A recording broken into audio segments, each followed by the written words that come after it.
So, welcome back sa ating channel, guys!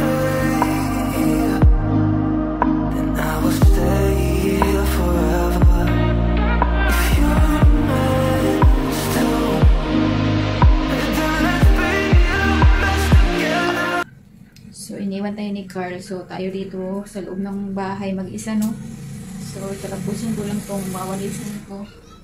Kasi, kanina pa ako magwalis. Nilinis ko yung office niya. Ayan. Nilinis ko yung alikabok dyan. Kaso maroon pa mga kalat-kalat dyan.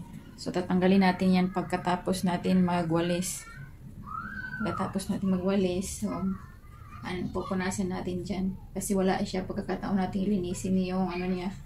Yung table niya. Kasi hindi yan nakakalinis ng table. Mag-isa. Ako lang naglilinis niyan, guys. So ngayon. Tapos ko na magwalis dito. Lilinisan natin yan dyan. So, mali siya kasi yung isang friends niya, tinawagan siya na mag-chill out silang dalawa. So, hindi naman din kalayuan yun. Dito lang din naman yun. Kaso na, sabi ko sa kanya, bumalik siya ng maaga kasi mahirap dito yung sasakyan, guys, paggabi. Kasi alam nyo, province dito. Kapag province, alas 6 pa lang, halos, tahimik na.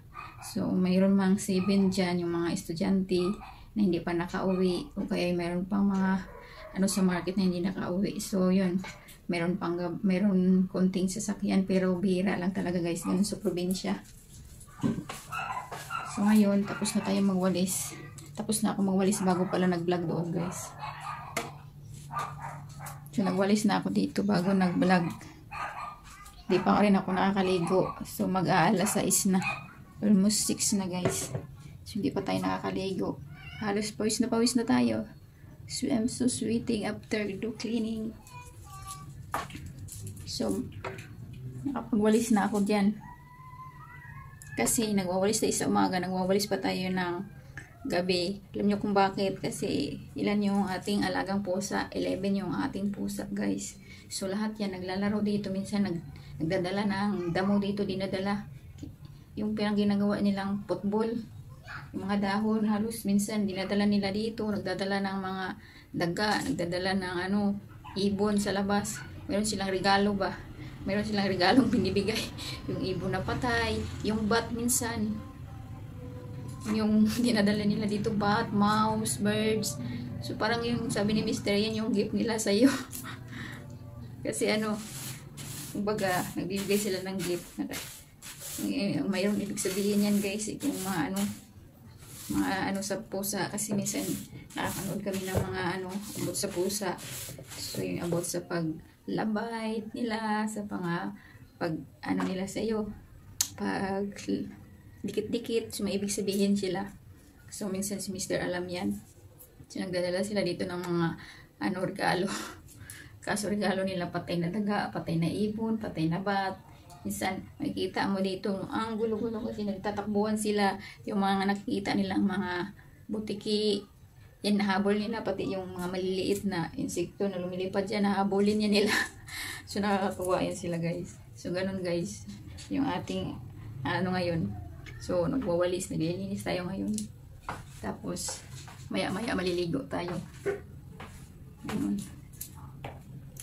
Yung mga alaga natin hindi natatapos sa ating paglilinis. So, ayan super wet na tayo.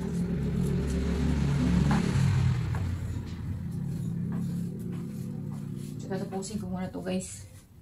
Video to. Tapos naman na. So, tapos na tayo magwalis. Ayan na yung dustpan. So, lalagay ko dito.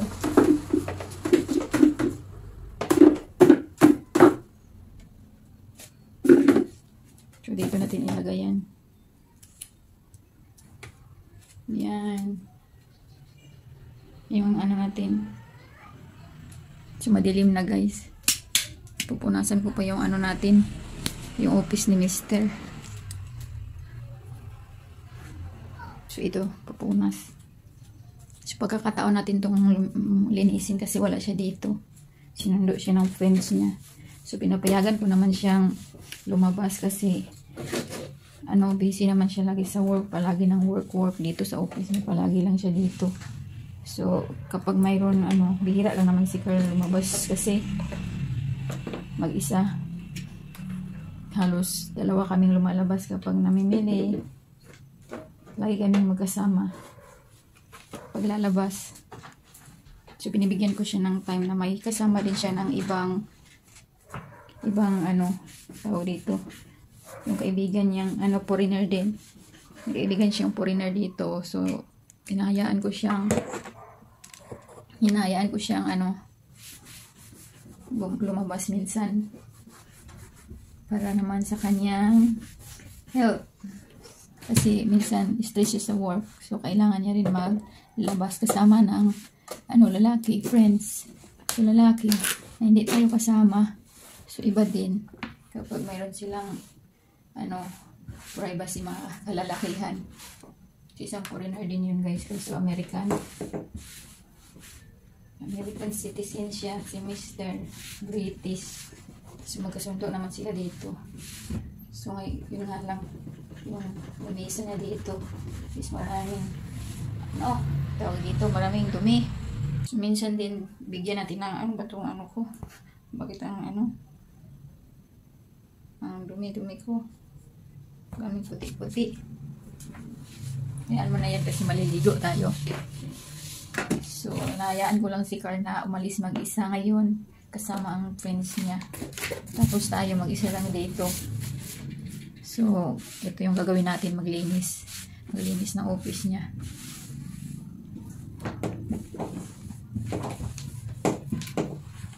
Kasi mood siya ng trabaho most of days, guys. Even Saturday, Sunday may work siya.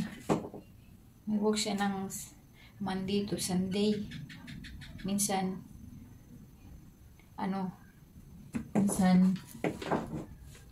pag half day lang siya sa Saturday, so nakakalabas kami. Kapag Sunday naman, pag ayaw niyang i-open yung slot niya, pagiging tutor niya, kasi to dalawa yung work niya, guys. Isang tutor, tsaka isang call center. So, it depends sa mga schedule niya yung yung tutor niya. Depende sa slot niya kung gusto niya i-open o hindi.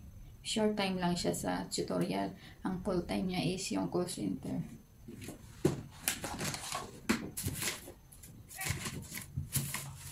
So, medyo okay na yung office niya. Marami siyang plastic dito. Hindi ko alam na wala naman yung laman. Wala naman laman. Tapos naka-plastic.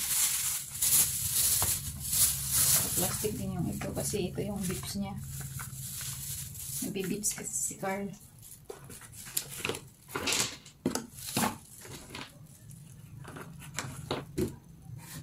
Pag wala siya, yun yung ating gagawin dito. Iniisin natin. Bira ako lang pumalinis. So, ayan guys, tatapusin ko lang to. Balik tayo mamaya. Ulo muna ako ng tubig at magkakape ako kahit init na tayo, no? So, abang wala pa si Carl, si mga 7 daw siya uuwi. So, wala pang 6:01 pa na ngayon. 6:01 in the evening, guys. So, si Carl babalik ng 7 daw. Baka mapasarap sa inuman ng beer kasi mahilig si Carl sa beer. So, alam nyo naman yung last video natin. Mainit kasi dito sa Pinas. So, naghanap siya ng malamig. So, ang mga foreigner mahilig sa beer. Yun yung habits nila. Kaya mabilis yung tumaba. Mabilis tumaba yung niya, sarili niya. Kasi sa beer nga. Tapos lumalaki yung tiyan niya. So, mga damit niya angatan na, guys. Lumalabas na yung belly niya. So, ganun. So, nakalinis na tayo doon sa kanyang office niya. Nakalinis na tayo doon. Naka-floor map na pala ako doon, guys. Tapos ako magkakape ako kasi maliligo tayo. Kasi pawis na tayo. So, habang wala pa dito si Carl. So, natapos na natin ating trabaho. So, mamaya, pag uwi niya, hindi ko alam kung kumain siya doon. So, tatanungin ko na lang mamaya kung anong kakainin niya. O kung ayaw niya, baka kumain nga doon, di ba? So, yan guys, ang ating vlog ngayon. Tayong mag-isa dito.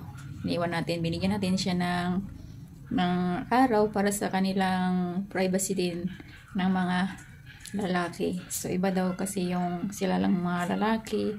So, nakaka-relax daw yun ng ng ano pag-iisip, kumbaga kung sila lang mga lalaki, so nakakawala ng stress, ganun.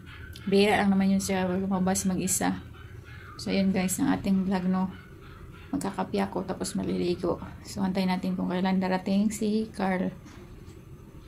Iniwan tayo. Hello, kapayat.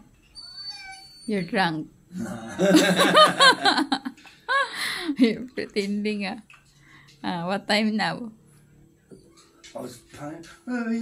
She's going to go bed. I said, be back at 7. What time is it now? Oh, 15 minutes, 14 minutes late, that's all. Oh yeah. 14 minutes. 14 minutes late. It's back, Daddy. It's waiting here, Daddy. It's here. It's having diarrhea. What's diarrhea? Yeah, some there as well. Carl, it's back now. Hello, everyone. Hi. You're drunk, honey. No. You're on time. What time you're late? You said 7. 14 minutes. 14 minutes. Okay, 14 that's good. So You told me to become, see, I'm a good husband because you're good husband. Why? you say get back at 7 o'clock no later, but I'm 14 minutes late. Well, 60. Well, I've been here about 2 minutes, haven't I? But she seems smiley. She's happy wife. Yeah, because I told you 7 only. Well, 7:14. Yeah, look, it's happy. Look, they're happy now. They're happy now, look. Hello, Daddy. You come back, Daddy. Yes, my Daddy is come back now. Yeah. Celebrate. And Nonoy. She's happy Excited. too. Excited. There, Daddy. Excited. Thought I got back to you. Do you think I went back to UK? Yuki. What is that, honey? Coins. How much that? She Can't see. then gives you that. No jokes. For a joke. Huh? Because Ben let me pay for any beer. I said, no, keep your money. No, I'll buy this. And what's the name? What's the name? China. Why? You used to work there. China. Is that the name? China. Oh, whatever the name is. I'll get this. So at the end, before I went, I'm a bit late. What's my share? And Ben said, no, I'll pay for this. I paid it already. And well, I'll give you 500 then. No. He goes, well, I need to get some change because my wife's going to think, hey, change that for them, give him this. So you say that's some change you can hide that for next time. How much you bring money? Can I see What? your pocket? No, you can't. Why? Top secret. Secret. Can Top I say? secret. If you are not buying anything, your money. Yeah, I'll tell you, I went out with 1,000 peso. Can I say? I don't know what that is. What's that? Are they 5 peso or 1 peso? 5 pesos. So how much is that? 100? 10, 20, 30, 40